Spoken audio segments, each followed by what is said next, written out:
children, Camila, Andres, and Luis. I have dedicated myself in body and soul to the raising of my children and to being the perfect wife and homemaker. That is until February 2012, when I made the decision to end 16 years of domestic and psychological abuse against my children and me. And then my painful divorce process began. It lasted almost 2 years of living in terror, going almost every week to the courthouse, and losing everything little by little. The night of February 17, 2012, marked our lives forever. My 3 kids, my husband, and I were at a hotel room in Orlando at 1 a.m. in the morning, when suddenly, with no reason, my husband almost killed my daughter. She was 13 years old in that moment. The beating was so fierce and choking to all of us that we all froze for the moment. When you witness a horrible and brutal attack like this against your children, you cannot react. My children told me later that I was screaming while trying to shield my daughter from him. What followed next was a moment of pure silence and terror. Plus, we didn't know who was going to be used as another punching bag. I can still remember hearing my daughter screaming and fighting him of her while he was trying to grab her cell phone because she was dialing 911. Finally, after this episode, he grabbed his car keys and left the room running, like a madman. And that is when we were able to call the police and the process of our divorce began. This was not the only episode of domestic violence during my marriage. 2 years before, he attacked my son Andres. He was 11 years old at that time. Like any other woman, the price I paid for getting out from a violent marriage was too high. We lost everything. He took everything from us, including our house. One day, during the divorce process, he came to our house with the police, demanding that the children and I leave the house because he wanted to sleep in his bed. The police tried to convince him to leave, but he wouldn't.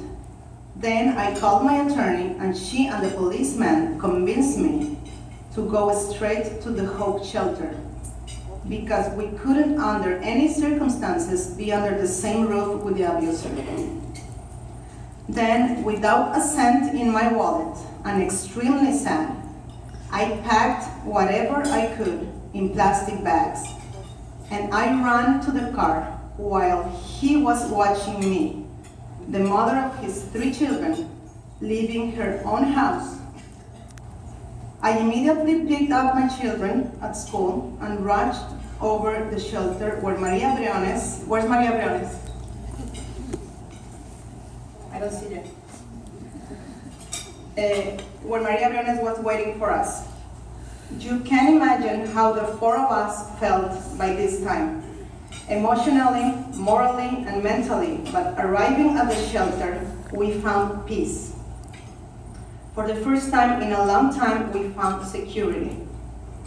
Margarita, Maria, and the shelter staff made us feel at home, even though we cried all night.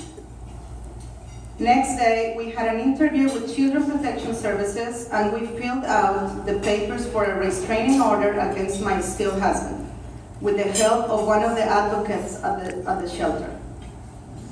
We were surprised and couldn't believe how the shelter was equipped, especially the kitchen.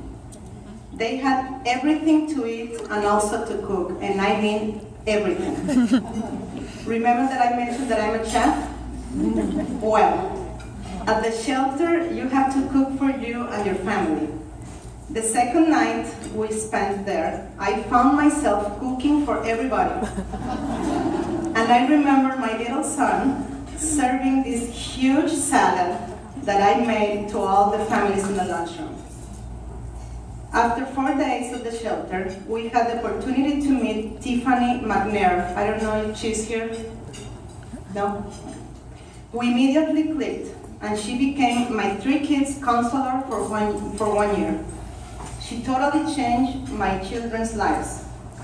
It was a blessing meeting people like her in that difficult moment. I also started receiving help from Maria Briones and her fabulous support group for women in the same situation I was, and it was all in Spanish. I'm talking about Maria Briones. She was an angel for us.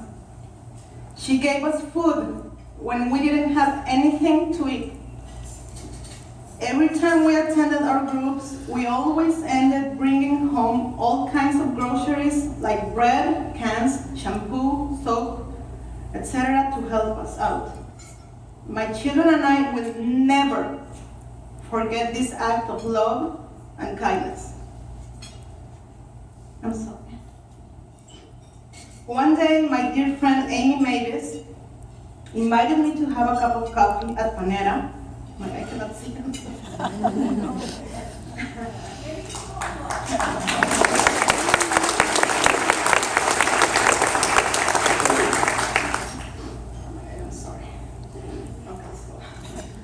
One day, my dear friend Amy Mavis invited me to have a cup of coffee at Panera when I was so desperate, and she told me about a Latina group at the Women's Resource Center. So I went there on a Monday night, not knowing anyone.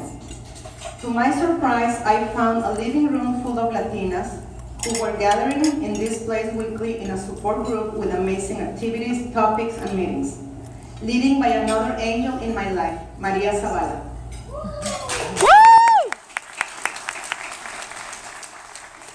I only have words of appreciation for her. In a very short time, she helped me to continue moving forward a few steps at a time.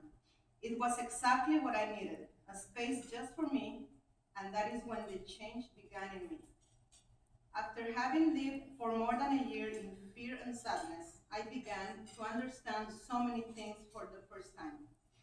And I choose to end my sadness and pain. I was able to scream, "No more."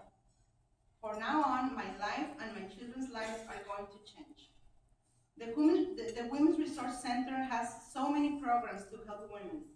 In my case, they helped me to work out my resume, and I also took a course in how to start your new business. Today, after 4 years, I can say that I am a happy person. I am happy with my life the way it is right now. And thanks to the help we found at Hope, the Women's Resource Center, my family, my friends, and God, we are a happy family, where we have found to live without violence and in peace. Now I have a job that I love dearly. I am the event planner and creative director for Manatee Children's Services. My daughter Camila is a sophomore in college in Philadelphia, and my 2 sons are students of Pineview School in Sarasota.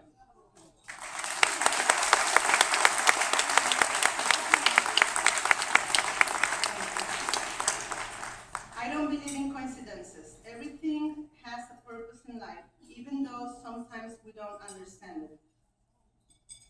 The painful process that I lived 4 years ago started with a call to 911 to protect my children against domestic violence. And now, I work for a nonprofit agency dedicated to breaking the cycle of child abuse.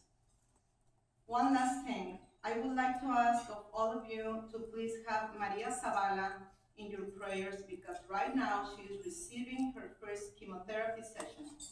We love you, Maria Zavala. Thank you so much for my bracelet, and thank you.